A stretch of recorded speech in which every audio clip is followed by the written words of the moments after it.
It's Boris Johnson's long-awaited so-called Freedom Day, and while many people will be nursing their hangovers after their first night clubbing in around 18 months, others are concerned that they are being left unsupported and vulnerable as cases are allowed to surge. What should we make of it all? I'll be speaking in a moment to a top epidemiologist. I'm, of course, also joined throughout the show by Ash Sarkar.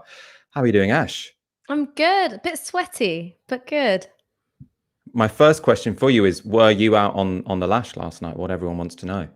I actually wasn't. And I'm not saying that to sound moral. It actually makes me sound like a real sad sap.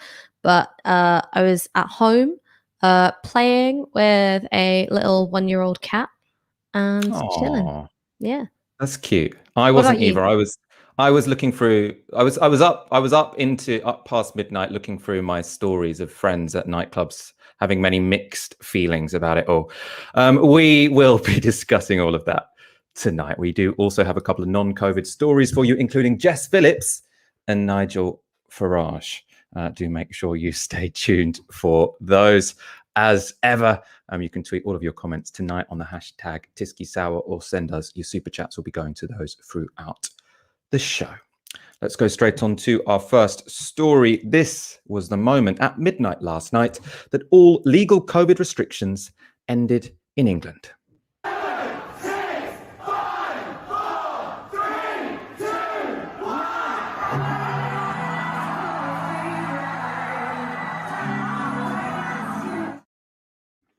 Now, many might think that video of a central London nightclub will go down in the history books as the ultimate folly of this pandemic. Over 48,000 people had tested positive that afternoon. However, the significance of clubbing and the return to a semblance of normality shouldn't be understated. The BBC did a series of interviews with clubbers in Leeds on what last night meant to them. It's amazing to come out of lockdown. It's been so good. It's felt like a dream. People are dancing, we're all drinking again, no social distancing. This is what life's about. Absolutely, it's been absolutely amazing. It's like literally life's just back to normal all of a sudden. It's just better to be free again, not being told to sit down all the time. It's so good. Being able to dance with your family and friends, it's so good.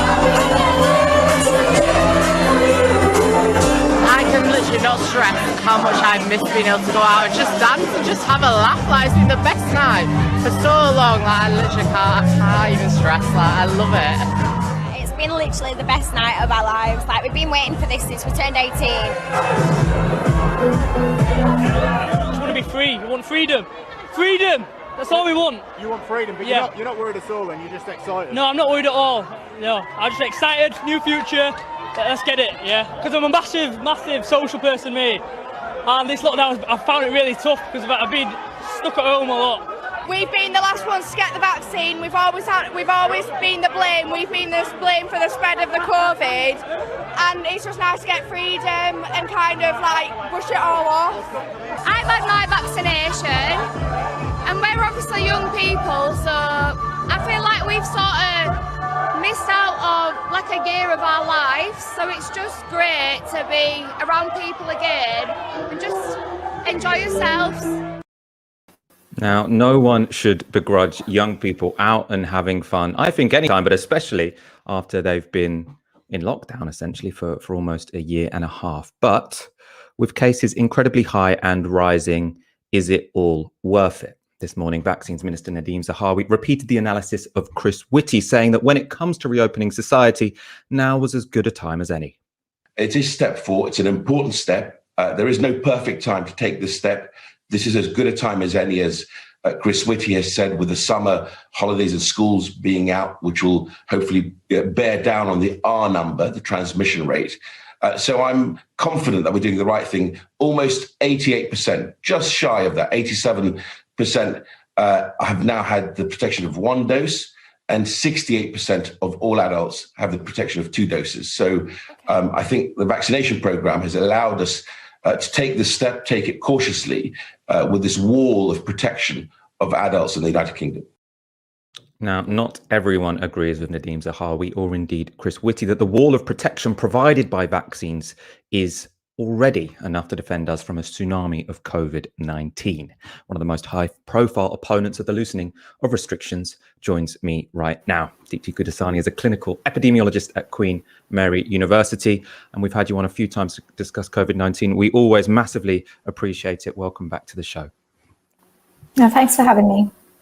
My first question for you, I suppose, is in a way a personal one. Watching those clips of young people talking about how joyous they are to go back into a club, but then also from your perspective as an epidemiologist, I mean, how do you feel? How did you feel watching that clip we just showed? Well, in the first instance, I did feel really sad that they have lost a year of their lives. And the reason they've lost that is because our government has repeatedly essentially messed up controlling the pandemic, which has meant that we've had to be in restrictions for 16 months, potentially longer than many, many other countries. And the second thing I felt was anxious because, I mean, those are exactly the sort of events where we've seen super spreading of COVID in other countries. I mean, if we look at the Netherlands, where there's a massive surge happening, I mean, it was related to sort of nightclubs opening up. And we saw similar happen in Israel as well. And they had to sort of go back on that. And at this point in time, 1 in 50 people, young people, are infected. And that means there would have been a number of people in that nightclub likely to be infected. And that's exactly the sort of environment where super spreading happens, in crowded places where there's no ventilation, no masking, and no social distancing. So I feel a combination of sadness for them, but also anxiety as to what, well, all of our futures hold. And it is not just you who is feeling anxious. This does seem to be a widespread feeling among the public at the moment. I want to go to some YouGov polling. Apparently, most voters think Freedom Day is a mistake. When it comes to people who usually would imagine going to parties and nightclubs, a majority of them are also still uncomfortable going to a nightclub or the theatre or a sports event. That might be music to the ears of the chief medical officers, who seem to be pretty keen for everyone to take their new freedoms cautiously. I want to go to a clip now of Jonathan Van Tam. There was a Downing Street press briefing today. I've started showing you the scientific advisors more than Boris Johnson, because I think what they have to say tends to be more insightful. Here he was asked at today's Downing Street press conference whether he agreed that nightclubs should be opening today. I have young adults who are my friends and parts of my family, and they like socialising and they like partying. That's clear. They have also, in some cases, and I'm not referring now to my family, but I'm referring to young people in general, because of the sacrifices essentially they have made for the older populations in the UK to lock down and prevent those catastrophic levels of hospitalisation and dying in the elderly. They have made sacrifices in terms of the kind of social interactions they can have and in terms of the relationships they can be building at a time when young people want to and have the absolute right to build relationships for the future. So I completely sympathise with that. On the science side, however, it is a case in point that if you pack my garden shed full of people and they are unvaccinated, the likelihood of transmission is going to be far greater than if you pack my garden shed full of people who have been fully vaccinated and are 14 days out the other side of their second dose. It will not reduce the risks to zero. Nothing reduces the risks to zero other than standing in a meadow completely on your own ad infinitum with nobody coming within 3 meters of you. But it is a case in point that epidemiologically and scientifically, the rest on the policy side is for ministers, but epidemiologically, vaccinated groups of people are generally safer on transmission terms than unvaccinated people. And I'm sure Patrick would agree with that. Completely. Now, you might wonder why nightclubs are opening, given he is a senior scientific advisor to the government, and he definitely does not sound keen. I just want to go back a couple of Downing Street press conferences to remind you of the argument which was made to justify this move we're having now. This was Chris Whitty a couple of weeks ago, echoing the line that Deems Zahawi said earlier today that now is as good a time to open up as any. There was a pretty high degree of scientific agreement that the delay of 4 weeks that ministers chose to take was an extremely sensible thing to do. And I think the fact that things are played out as they have, I think reinforces that.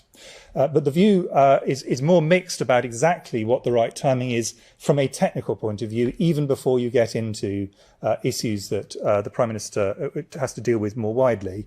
And these really come from the fact that at a certain point you move to the situation where instead of actually averting hospitalizations and deaths, you move over to just delaying them. So you're not actually changing the number of people who will go to hospital or die. You may change when they happen.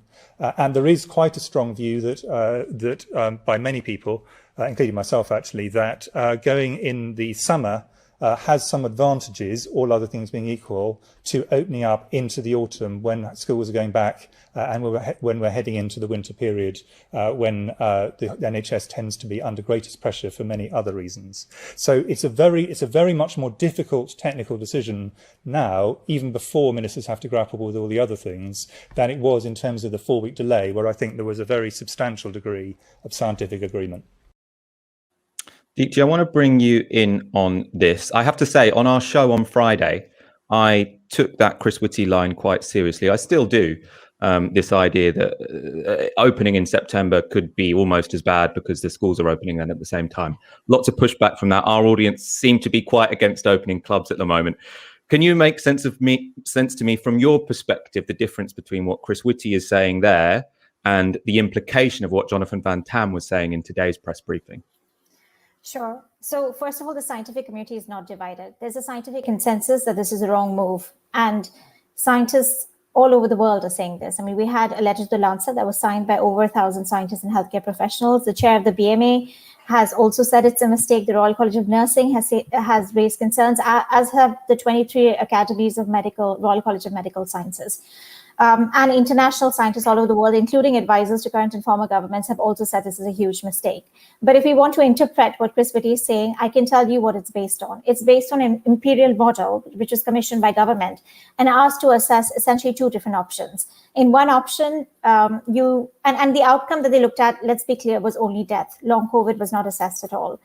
And what they compared was opening up now fully. So, the whole let it rip through half the population that's not vaccinated versus opening up later over autumn.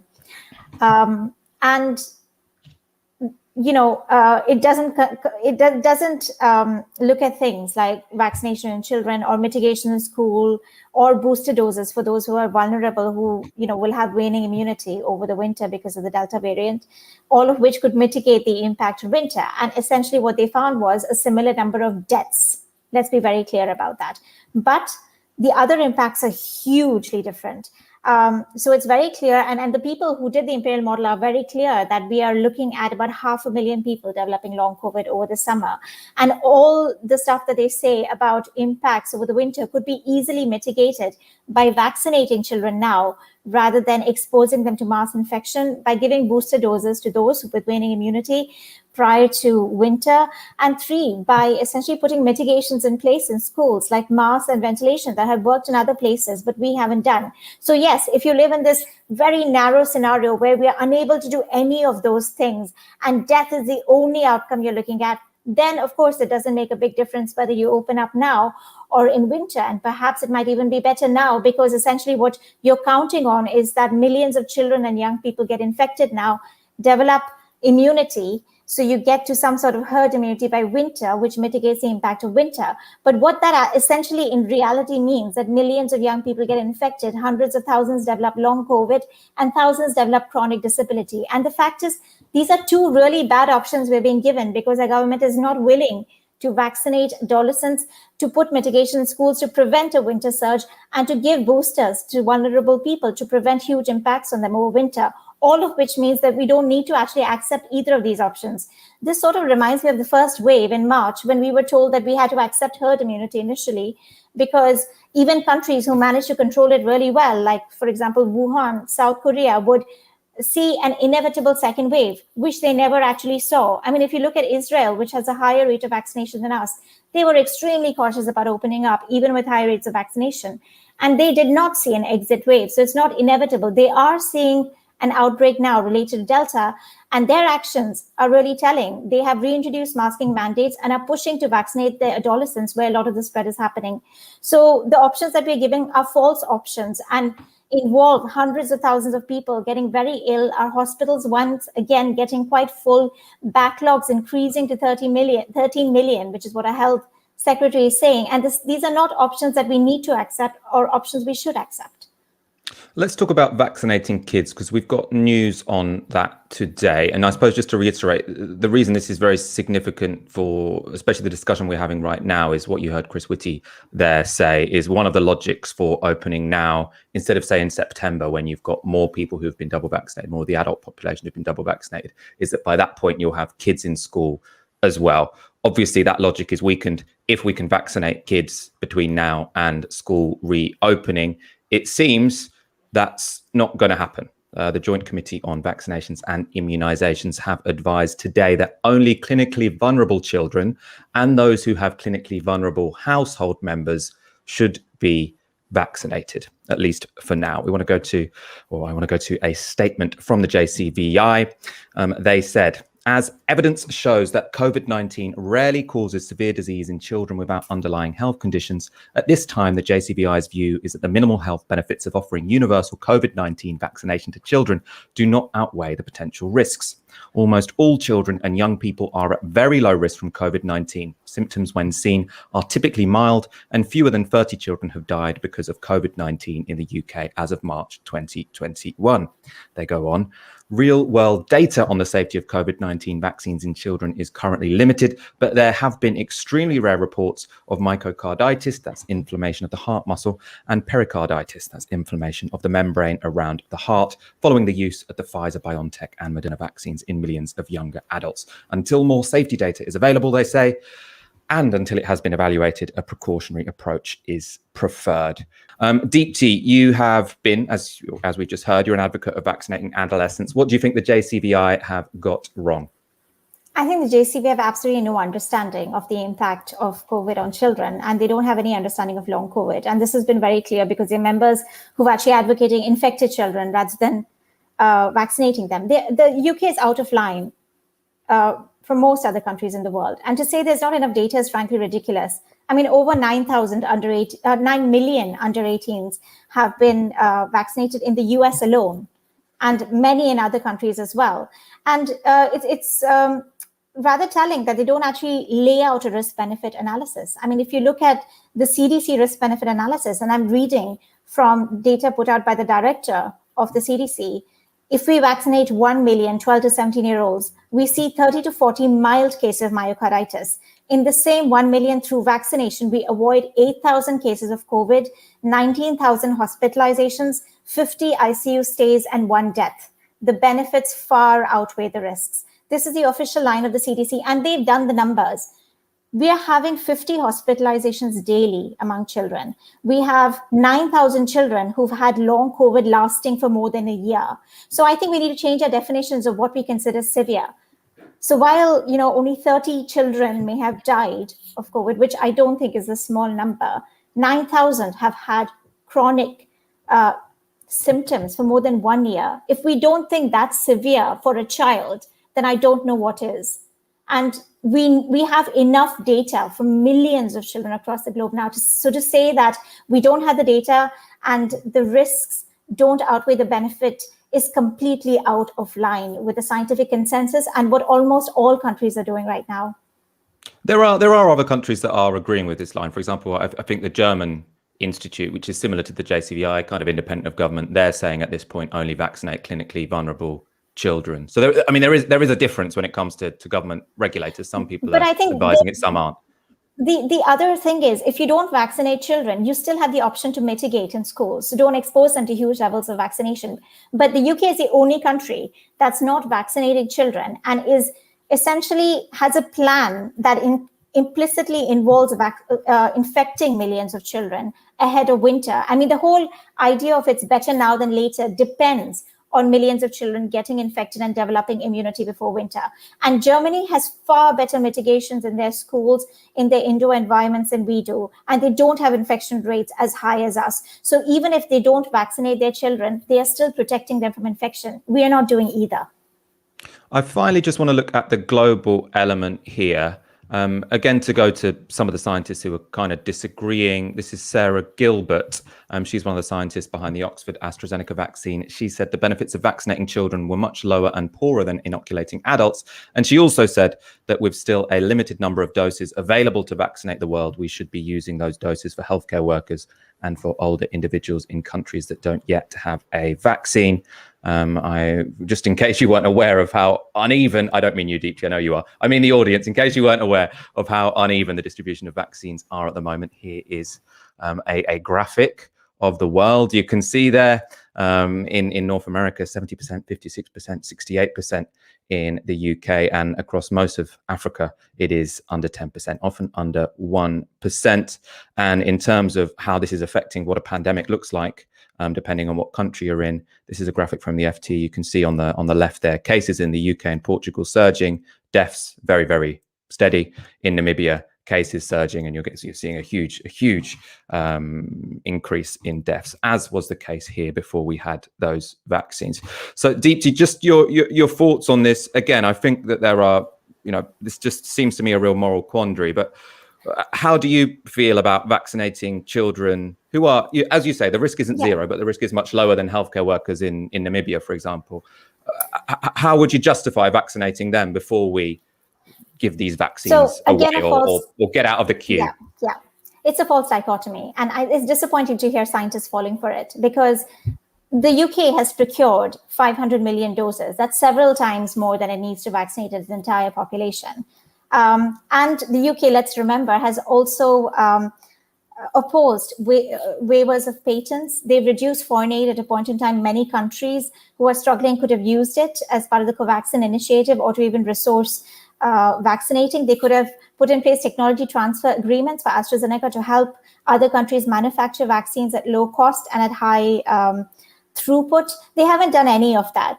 So please don't tell me that the UK cares about vaccinating the world. They actually took 10 million vaccines away from India in March, when it was in the middle of a crisis. So taking 8 million out of those 500 million doses, which it hasn't shared much of with any country so far, is not going to make a huge difference to the world, which is extremely short of vaccines. The UK could do a lot if it really wanted to. So this whole idea of vaccinating our children versus vaccinating adults in other countries is, I think, supporting an ideological narrative, which is that children don't get affected. And we heard Jonathan Van Tam actually saying that children are making sacrifices for our elderly, whereas nobody seems to recognize that actually the majority of the 1 million people who are impacted with long COVID in the UK are actually young people. And some of them, thousands, tens of thousands of children. Deepti Gurdasani, it's been an absolute pleasure having you on. I'm sure we'll have you on again. I'm sure we'll have you on again very soon, because this is going to be, again, I mean, this story is not going away. Thank you so much for joining us this evening. Thanks for having me. Let's go to a couple of comments. Act Up for Good with £20 says, it's the height of entitlement and a complete lack of solidarity to worry about clubbing with the likelihood of creating mutations while the entire world isn't vaccinated. And Fireseed tweets on the hashtag Tysky Sour, is the government now pursuing the Ayn Rand school of pandemic management? I haven't read enough Ayn Rand to know what her school of pandemic management would be, but she believes in just pure self-ego, I think, and no solidarity. So I can definitely see where you're coming from my very shallow knowledge of that thinker.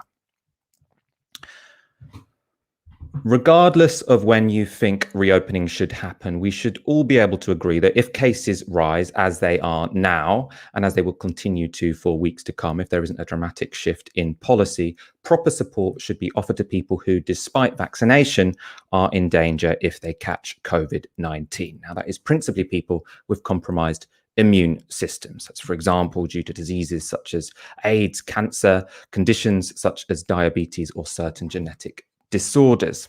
However, I suppose unsurprisingly, given the government we have, no support has been offered. And on our so-called Freedom Day, England's 3.8 million citizens classed as clinically vulnerable are being offered, well, zilch, nada. Francis Ryan, who's a great writer, had a great piece in The Guardian this weekend analysing the advice given by the government to those particularly vulnerable to COVID. She explains that the government advice basically amounts to saying that people with underlying health conditions should avoid going indoors or near unvaccinated people throughout the summer. Now, how people should work out who is and who isn't vaccinated is not specified because it cannot be specified. It's impossible. I want to go to part of that article because I think it is really, really important. She writes, anyone concerned ministers hadn't thought this through need only read their advice on supermarkets. The guidance suggests disabled people survive by going to shops at a quieter time of day. Little help to most of us who are busy and whose days don't revolve around the wider public's timetable, and certainly no help if you are clinically vulnerable and actually work in a shop. Major retailers such as Tesco have responded by issuing their own mandatory mask policies. It is not so much a plan as a pretense, where the government is abdicating responsibility for protecting its high-risk citizens by advising them to remove themselves from everyday life. The impact is already clear enough. Research by the charity Scope ahead of the rule change found only 2% of disabled people said they felt safe. Ministers have essentially invented unofficial shielding, asking millions of people to isolate themselves, but to do so this time without even minimal support from the state. There are now no concrete or consistent protections at work for clinically vulnerable employees. Supermarket priority slots have been taken away. Furlough is due to come to an end in September. When ministers launch a system of personal responsibility to fight coronavirus, what they're really doing is putting all the responsibility on people at risk. Ash Sarkar, I want to bring you in on this story. I mean, throughout this whole pandemic, the thing I have found most shocking and most striking is how little support has been provided for people who are clinically vulnerable to COVID-19. Whatever the government policy has been, whether at the beginning, when it was the disastrous herd immunity policy, even at the time we were saying, well, if you're going to adopt this, you at least have to have you have to actually shield people, not just talk about it. Throughout the whole pandemic, they have basically abandoned people who, for medical reasons, need to take extra precautions. And this seems to be the example which is more extreme than any of the other ones, because there isn't any support being offered. They're just saying COVID is going to get out of control outside your house. So maybe don't go outdoors. I mean, that seems to be what it amounts to, but we're not going to give you any support to stay at home or support to do anything. I mean, look, there's two ways of looking at this. And one is that this is yet another cock-up and a litany of cock-ups. And essentially, disabled people in this country are victim of the government's incompetence. Or there's another way of looking at it. And this is the way in which I tend to look at it, which is that this is actually the continuation of a Tory approach to dealing with disability and long-term illness, which essentially says, well, if you make life as difficult and testing and undignified as possible for disabled people, maybe they'll just kind of get over it. Right? You know, we will roll back on our duty of care. We'll make it really difficult to access things like support, live-in care, overnight care. We'll make the universal credit system just utterly humiliating and awful, as well as, of course, those fitness to work assessments, which became really notorious under, the Cameron Osborne administration. All of these things were about either making disabled people feel completely forgotten by the state, or actively humiliated and made to feel, I think, just awful, like they're not citizens. All right. And that's been the Tory approach the whole way through since 2010. And then along comes a pandemic in which if you leave anybody vulnerable, you leave everybody vulnerable. And what we saw in terms of shielding is that, one, it was predicated on a complete fiction that the lives of disabled people who are clinically extremely vulnerable, are entirely separate from those who are not clinically extremely vulnerable. So take, for example, my stepdad, who is on the clinically extremely vulnerable list. Now, he doesn't live alone. He lives with my mum. He also lives with my grandma, but she's obviously extremely vulnerable as well because she's hella old. But there's my mum, right? So he gets the instruction to shield. What are the choices that my mum has to make, right? In terms of work, in terms of how often she leaves the house, in terms of how does she make her choices in such a way which, keep her husband safe. So while there was an instruction from my stepdad's consultant, in terms of the support and the guidance offered for, the non-disabled, non-vulnerable person that he lives with, nothing. So again, it's kind of, predicated on this idea that disabled people with long-term illnesses aren't really part of society anyway. Even in terms of people being instructed to shield, well, what kind of financial support were they being offered in order to be able to do so, particularly for those who might have had, quite public-facing frontline jobs, stuff where you can't just work from home? Well, they were kind of thrown onto the mercy of a welfare system, which isn't so much a social safety net as, kind of a... Just imagine walking along an attic and every so often you just meet a place without floorboards and your foot goes through. That's what it's like subsisting on the UK's social safety net. And now, of course, when you've got so-called Freedom Day, I really think we have to trouble this idea of freedom, because freedom which says, you know what, it's every man for themselves. You make your decisions, and also you take it upon yourself to not just take responsibility for your safety and your health, but the health of people around you, people where you're not an expert in what other people's needs are. You're not an epidemiologist, you're not a doctor, but you make decisions based on what you broadly feel is right. That's not freedom.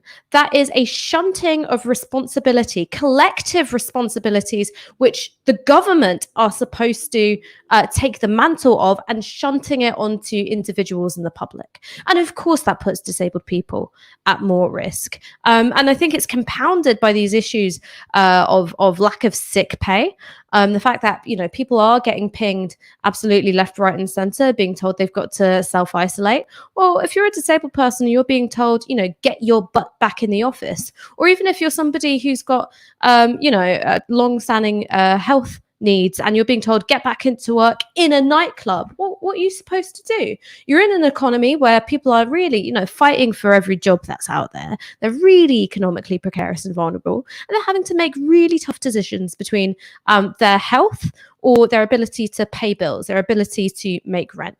And so I'm not surprised that only 2% of disabled people feel safe, because the fact is that they're not. That's not fear, that's not unreasonable. It's a perfectly rational decision to come to on the basis of how this government has behaved at every step of the way.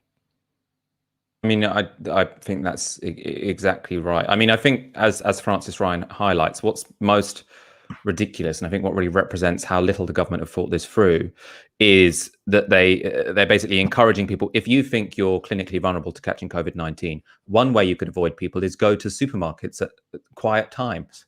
And Francis was like, well, what if you have a job, right? Or, supermarkets are quiet at a particular time because that's quite an inconvenient time for people to go to the supermarket, right? So what you're assuming is that anyone who is disabled, anyone who is clinically vulnerable, can go to the supermarket at any hour in the day, and they can choose the unpopular hours while everyone else gets to go at the time they please. And it is just, I mean, it's offensive for a start. And how easy would it have been for them to just say, look, as I say, obviously there's disagreements about the strategy, what it should be when it comes to COVID-19. But if the strategy is, as it seems to be, to say, look, we've got most of the population vaccinated, but because vaccinated people can catch COVID-19, we're going to need to accept quite a lot of mild disease until we get to that herd immunity threshold, right? If that's your policy, then while you're having that 2-month surge where you've got 100,000 cases a day, you should be making life as easy as possible for anyone who wants to make sure they are not one of those people helping us to get to that herd immunity threshold, because if they are, they could be seriously in danger. And that, I mean, that is the government's policy. So the minimum they could do is make sure that it's really, really easy in these 2 months, if you're desperate not to catch COVID-19, to not catch it. And they just seem to be doing absolutely nothing to that end whatsoever. I want to go to a couple of comments. Tom tweets on hashtag Tysky Sour. Deepti Gurdasani, love her. She's been amazing throughout this whole nightmare. Mel tweets, Deepti spilling the deep tea. And Julian Dyer with £15. Could you give a birthday shout out to my sister Ellen? She is literally a communist and introduced me to Novara. Love the show. Thanks for all your hard work. happy birthday, Ellen. Happy birthday, Ellen. I was thinking, as she's literally a communist, she's going to want that from you, Ash. Do you know something, Ellen? Not some social democrat happy birthday from... Listen, not this fucking wet wipe over here who's my lovely and esteemed co-host, but happy birthday, Ellen. You're clearly a woman of taste. La lucha continua. Great. Yalla, next story.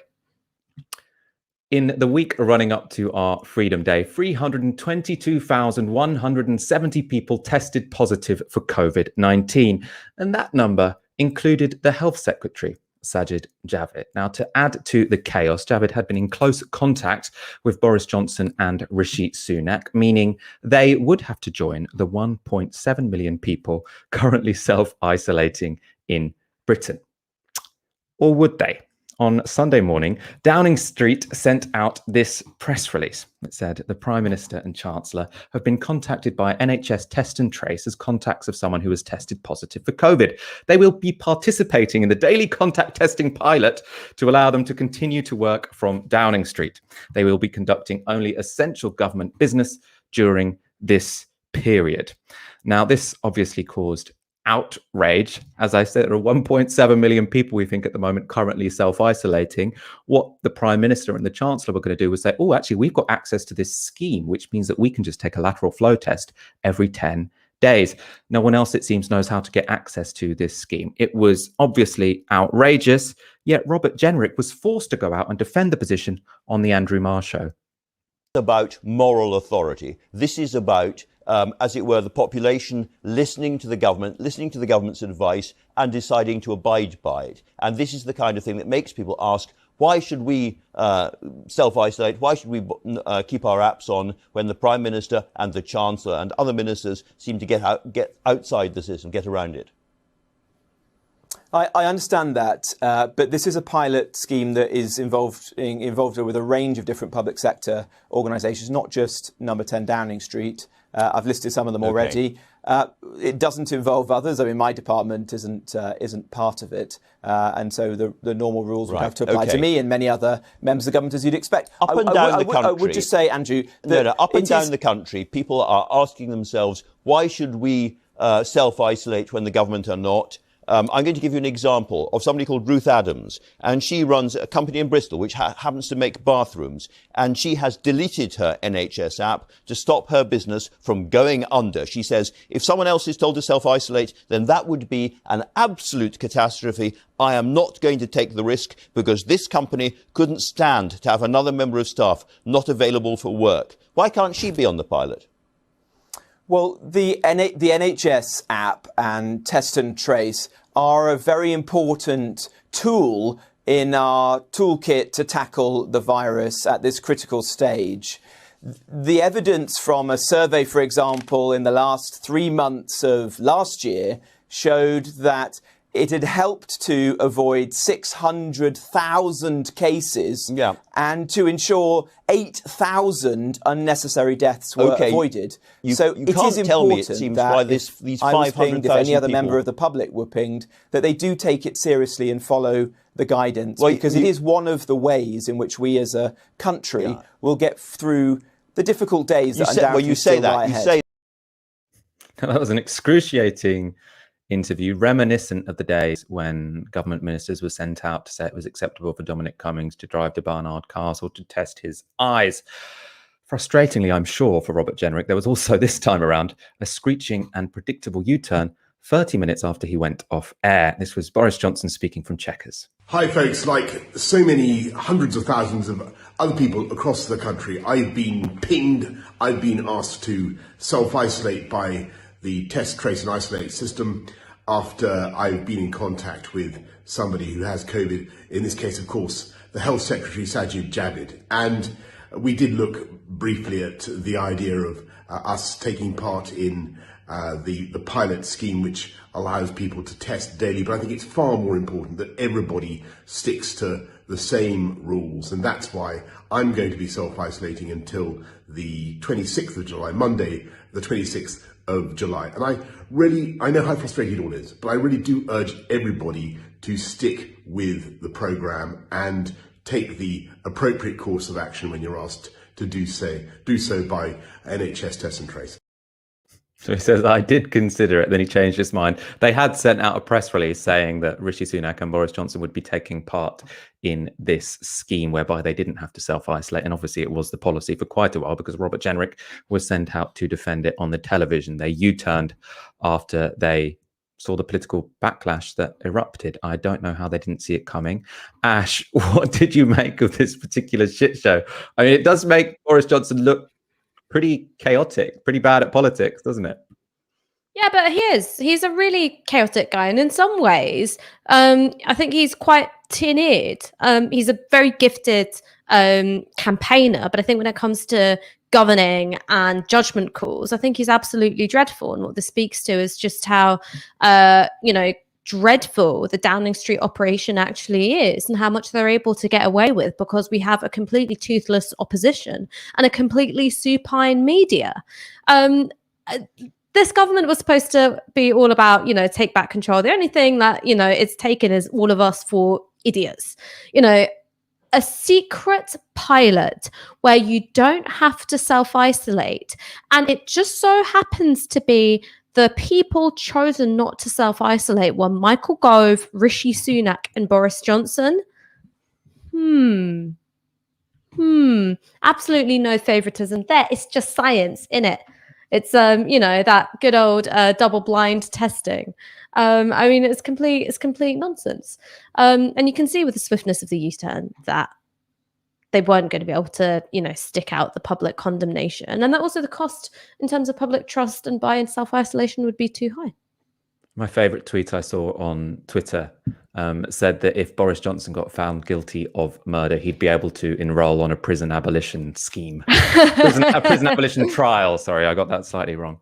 Yeah, ridiculous. Anyway, they are now stuck in their homes. Well, I say stuck in their homes. He's in Chequers. He's in a country mansion for 10 days. Downing Street have been spending most of the day trying to stress or trying to, convince journalists that he did go there on Friday. It wasn't the case that he was contacted, told to self-isolate, and then drove to Chequers because he would prefer to spend it there than at Downing Street. Maybe we'll never know, at least until the Tim Shipman book comes out or Dominic Cummings tweets about it. Let's go to a comment. We've got a big donation. Thank you very much from Frog2 with €50. And Jack Williams with a £10 super chat says, pro restrictions are or not. Surely both sides can agree that ventilation is important, will prevent transmission and reduce the initial dose of the virus that you might get from someone else. I think that's a very important comment. I think also that connects to something I was thinking today. I tweeted about it as well, was asking for sort of feedback. Is now we are getting to, we're probably not quite there, but we're getting to a point where most of the population will be vaccinated. I think personally, we're not going to get to zero COVID, and we are going to have to live with COVID-19, and we're going to have to think about what are the long-term measures we want to take. And that will be things for me like ventilating all buildings very well. It will be things like proper sick pay. It will be things potentially, I wouldn't mind masks on the tube at winter like they do in some East Asian countries. And not only would this keep any resurgence of COVID-19 fairly low, that would hopefully also stop flu getting out of control. Now, no one wants lockdowns whenever we have seasonal flu, but there potentially are. Basically, when I say cost-free, ventilation presumably costs money for the buildings, implementing it. But in terms of how that affects our lifestyles, we can reduce the deaths we have every winter from flu without doing anything we probably notice. And if we can, I feel like we might as well. And so probably short-term things which help us with COVID, if they're of the type like ventilation, we can keep them for the long haul. Win-win. Let's go on to our next story. Fledgling right-wing TV channel GB News has been in the spot of bother since launching a month ago. Andrew Neil has run off on holiday. He's exasperated by technical problems. No one knows when he's coming back. Last week, viewing figures hit 0, and they've recently had a presenter fired for taking the knee, cancelled by a right-wing boycott from their own viewers. To try and resolve the problem, they've hit the Nigel Farage button. Farage will be presenting an hour-long show on weeknights. The Observer had these details. This is about GB News in general. The new channel is facing plummeting viewing figures and a split in management between those angling to keep broader-based regional news coverage and those planning to boost coverage of the culture wars. And if a bigger helping of Farage is not enough to entice audiences, another famous potential saviour could be on hand soon. Piers Morgan, who left Good Morning Britain in March, may step into a high-profile role on the new TV channel. Morgan, 56, is in protracted negotiations with management, but must first deal with his contractual ties to ITV. That's a very interesting story. I mean, there's a couple of elements here, Ash. One, Nigel Farage has gone to the show. Now, I was seeing over the weekend Andrew Neil sort of tweeting all of these things about how Nigel Farage says stuff without evidence. So now for him to be the chair of the channel and have Nigel Farage come on board all seems a little bit odd. This idea that Piers Morgan would go there, would he, flee to this sinking ship? I mean, look, people will do pretty much anything if you wave enough money under their nose. And so I think the key things are, would the technical difficulties be tightened up and dealt with before they attract another big name broadcaster like Piers Morgan? And can they tempt him with both, a promise of having, a large enough audience share, really good social media game, and, a bountiful pay slip, which could get him kind of lowering himself to this, glorified teletext channel. I don't know. But I think for Nigel Farage, it's a move that makes sense. He's no longer on LBC. And he's somebody who really has, I think, throughout the entirety of his career as a politician, really relied on having that main line into broadcast news media. I think that's been like a core component of his strategy. He's the kind of person who, if he was asked to go on Love Island, he'd have been popping up in Casa Amor to talk about the horrors of immigration. He's an opportunist, and this is, I think, for all of its constraints and all of its, hiccups since launch, an opportunity for Farage. I do still think that GB News faces some existential challenges, and they're ones which I think go a lot deeper than just, criminal camera work and lighting. I mean, I swear to God, if anyone in Novara lit me that badly, I would have absolutely burnt the organization to the ground by now. Really dreadful work. But all those things I think can be straightened out just with money, time, and professionalism. They need to replace the awful robot cameras with ones actually staffed by humans. You could have nicer lighting, so you don't make Mercy Moroki, who, yes, I believe is an agent of evil, but let's face it, the woman has got glowy, luminescent skin. You made her look like a thumb lit from behind. I don't know how you do that. Those things will straighten themselves out, but I think some core problems remain. One is that what GB News, I think, is trying to do in the broadcast media environment is operate as a conveyor belt from the far right and the kind of more conspiratorial far right through to legitimate mainstream politics, right? That is something which they've set out to do. And that's kind of been Dan Wootton's job. And there are lots of ways in which there's a soft edge of that. So for instance, when you had GB News launching, you had Andrew Neil doing this long speech about the evils of cancel culture and wokery and metropolitan elites and how bad IdPol is. That's kind of the soft edge of that politics. And then you've got that weird, kind of far out shit, like that mad woman who was, trying to talk about the difference between pedophilia and the other one. I was just who are you? The pedo's appointed PR person. You've got that really weird stuff. No, actually, she was the Hebo's appointed PR person. But it's an important distinction, yeah. Oh, sorry. Actually, we can't say she was an advocate for hebophilia because that would probably be. She wasn't. She was just saying it was very important to make the distinction. Yeah, she thought that was important to distinguish between a sexual interest in underage teenagers and a sexual interest in children. Yeah. Great. That's the hill you want to die. But what I'm trying to say is they've tried to be that conveyor belt. And I think that there's a problem, which is one, you've got a pretty right-wing broadcast news media environment. All right. So if you're a right-wing person, you're pretty well served. And in any way, what you want is to maintain your sense of grievance. You can watch the BBC and go, God, this is still not right-wing enough. They enjoy that. They get a kick out of that shit. And two is is there a, audience, a mass audience for a hyper polarized broadcast channel? I don't know, because the internet exists for that kind of stuff.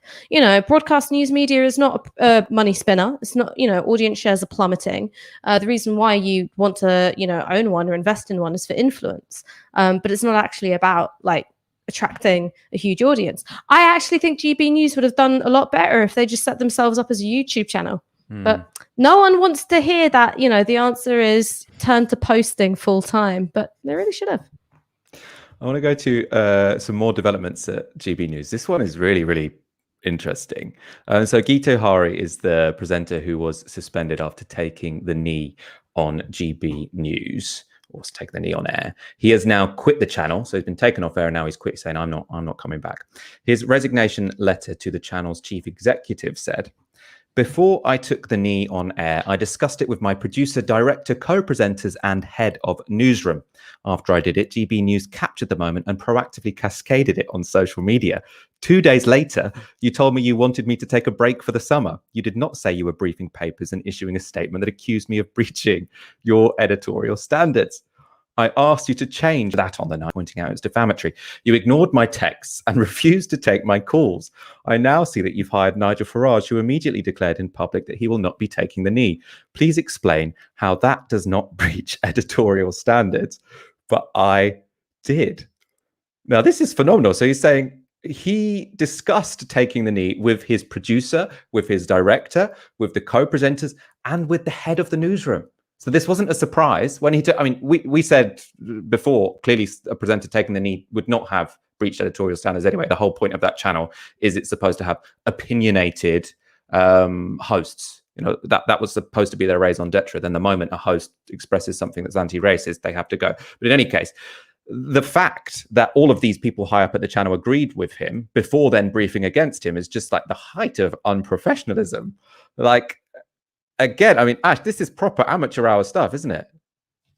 Mate, I don't know why you're surprised. All this is Homer goes to clown college. Do you know what I mean? This is, you know, some of the most unprofessional romper room individuals that the British media environment has to offer, being given 60 million quid and told, you know what, why don't we get you guys to staff and run a news channel based almost entirely on the stuff that your racist uncle says at Sunday dinner, right? So from the start, it was a completely, you know, joke offering with a serious political intention, right, to kind of further warp and distort, you know, the public sphere in this country. But in terms of the people who they got to try and, you know, achieve this, you know, monumental shift in the discourse, you know, they chose Andrew Neil, who came with all that prestige from the BBC, but they also chose Dan Wootton and Michelle Dewsbury. Like, I'm not being rude, all respect to them, but you don't really look at them and go, you know what? You are titans of political discourse. You are real serious heavy hitters. No, man, they're three toddlers, you know, dolled up in a trench coat and being told, like, you know, go run a news channel. So of course this whole thing is unprofessional from top to bottom. Of course these aren't consistent standards which, you know, a news organization should be able to publicly identify, stand by, and defend to its staff who are being held to those standards. They're making everything up as they go along. You know, they've probably just got, like, you know, one poor chimp, you know, manning all the cameras and, you know, a golden retriever, like, in charge of, like, lighting, editing, and production, right? It's a complete circus. But I do think it points to something serious, which is there is a fundamental contradiction between being pro-freedom of speech and saying that cancel culture is an evil, that it must be, you know, ironically cancelled and drummed out of political and public life, and having a hardcore anti-woke editorial line. You can't be pro-free speech whilst maintaining a hardcore anti-woke editorial line, right? Because pro-free speech means people can say what they like. As long as you have overall balance across the channel, then, you know, it's fine. And having a hardline anti-woke editorial line means that you have to enforce that line. And I think that the position that GB News have found themselves in, this completely absurd spectacle of, you know, the scorpion stinging itself again and again, is both ideological, sure, right? That 60 million in investor funding came because there were certain, you know, political, cultural aims that had to be achieved. But I think it's also the problem they found themselves in, which is to build and sustain a broadcast news channel, you do have to, you know, build up and develop quite a broad audience. All right.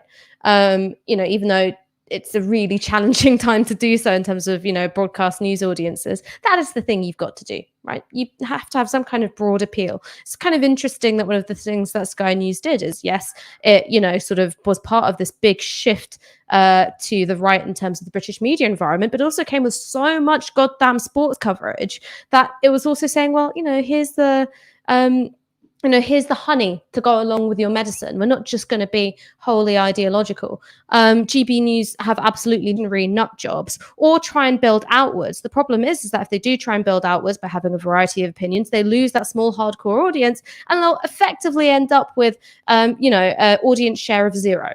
So I don't envy the position they've put themselves in. I'm really glad that Novara isn't in that kind of position.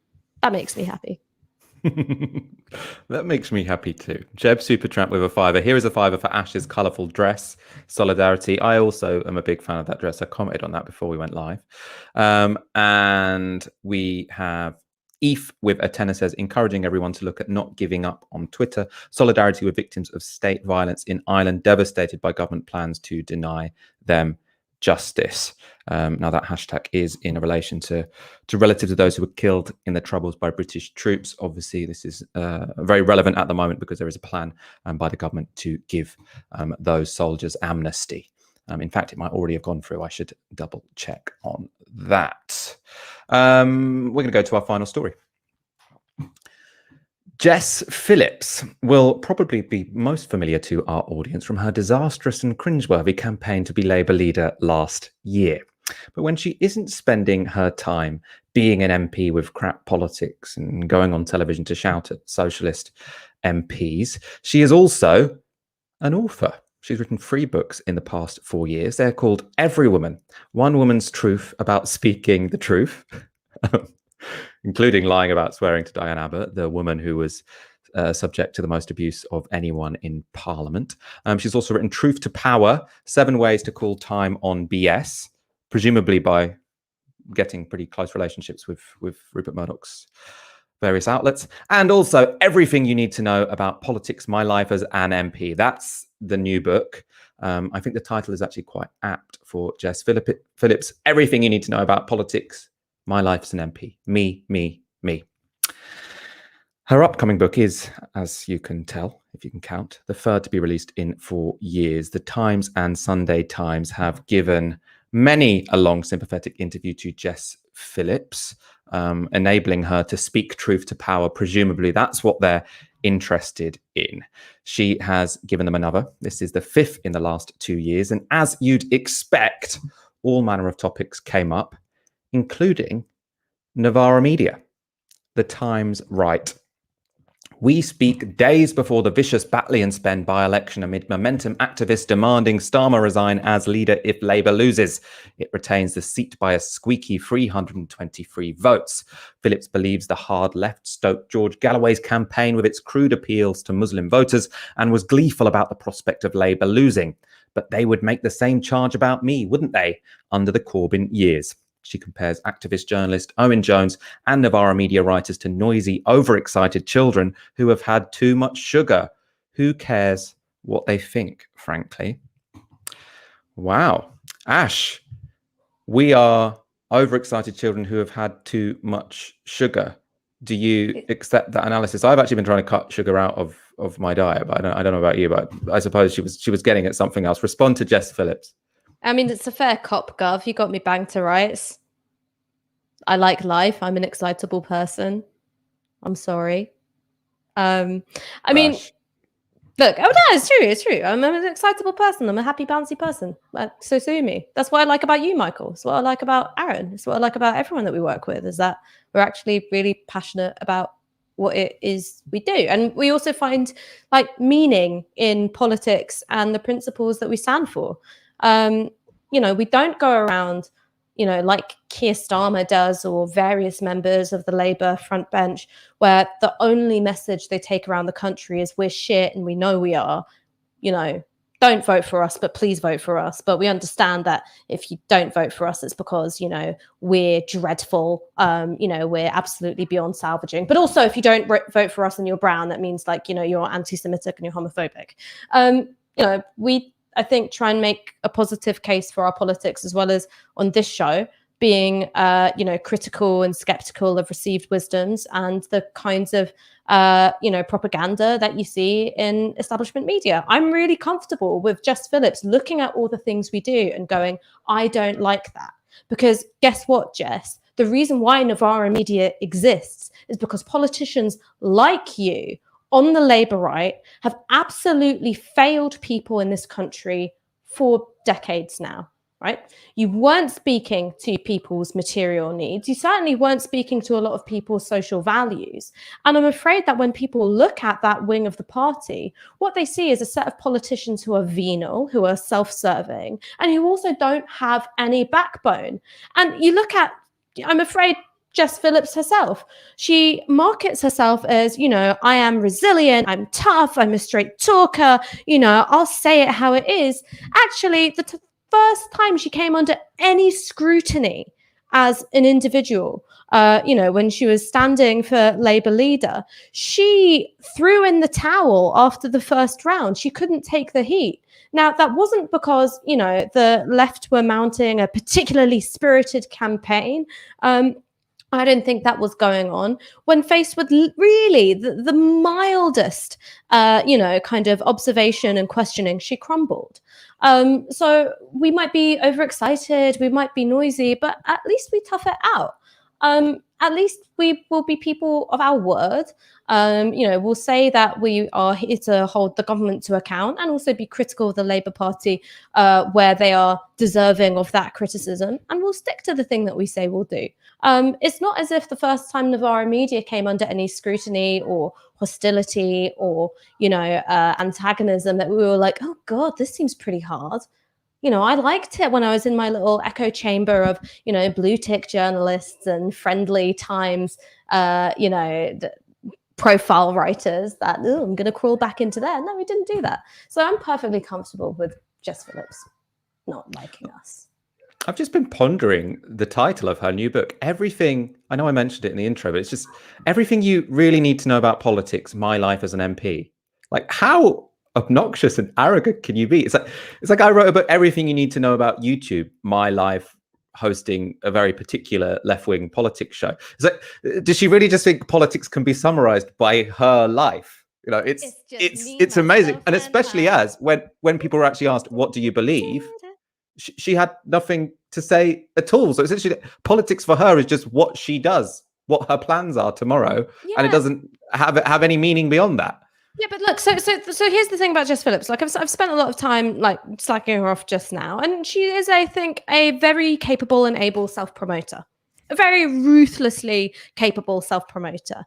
And what I think she's worked out, as well as I think some other Labour MPs, is that you can try and build outwards. Right? You can build outwards by taking people along with you, by talking to people who really disagree with you and saying, here's what I can offer you. Here's what this movement, this party project can offer you. Or what you can do is kind of cultivate very chummy relationships with people who exist within this very incestuous little circle of, Murdoch journalists and, blue tick commentators on Twitter. I know I am one, but I'm the cool kind. I'm not like a regular blue tick. I'm like a cool blue tick. Kind of cultivating, I think, quite a slavish audience and saying, those are the people that I'm going to pitch at. And because she's, in a relatively safe Labour seat, it doesn't really matter that she's not doing that work of saying, well, here is how a Labour government is actually going to better your life. Essentially, what she can do is go, here's the work I'm going to do as a constituency MP, that's fine. And then the rest of the time, it's going to be all about profile building, all about making sure that I am in the news, that I am, consistently being framed as like, almost the queen over the water. Like, well, why can't they get that straight talking Jess Phillips in? That's a great shtick. But like I said, it's not something which stands up to actual pressure, right? She had the opportunity to run for Labour leader. She bottled it. And so she's gone back to doing what she does best, which is write a book with Me, Myself and I, the Jess Phillips story in the title, and, pitch herself as, the kind of sensible, moderate, as opposed to the kind of loony, infantile, childish, nasty left to the Times. I mean, it's a great grift. It's a living. Are you going to begrudge her a living? Keir Starmer said that he was all about jobs, jobs, jobs. This is hers. Well, she already got one. She's an MP and she gets paid quite a lot to represent her constituents, which is my constituents, my constituents is my constituents. That you've written 3 books in 4 years. Like, maybe you should do a bit more representing your constituents. Anyway, we've wasted enough time on Jess Phillips. Let's go to a couple more comments. Jane Hayward with a £5. Here's a £5 for the Homer Goes to Clown College. Was that something you said, Ash, during the show? Oh, yeah. It was. It's a great episode of The Simpsons, that. Mitching Malecho with a £10. I care what you think, frankly. I assume you're talking about Ash Sarkar. And Conmac tweets on the hashtag Tysky Sour. Basically, Farage just wanted to go up against Michael Walker's Tysky Sour slot. Help us beat Nigel Farage's 7 p.m. slot by subscribing to the channel and telling all your friends about it. As you hopefully already know, we go live every Monday, Wednesday, and Friday at 7 p.m. We're going to wrap up tonight's show for now. Ash, it's been an absolute pleasure as always. Mate, my favorite part of the week is being, trapped in a sweatbox and made to talk to you. Yeah. I'm desperate to open my window. Too much noise comes in. Fox makes me close it, but now I'm like literally drowning in sweat. So we are going to wrap up there. Thank you so much for watching. We'll be back on Wednesday at 7 p.m. For now, you've been watching Tysky Sour on Novara Media. Good night.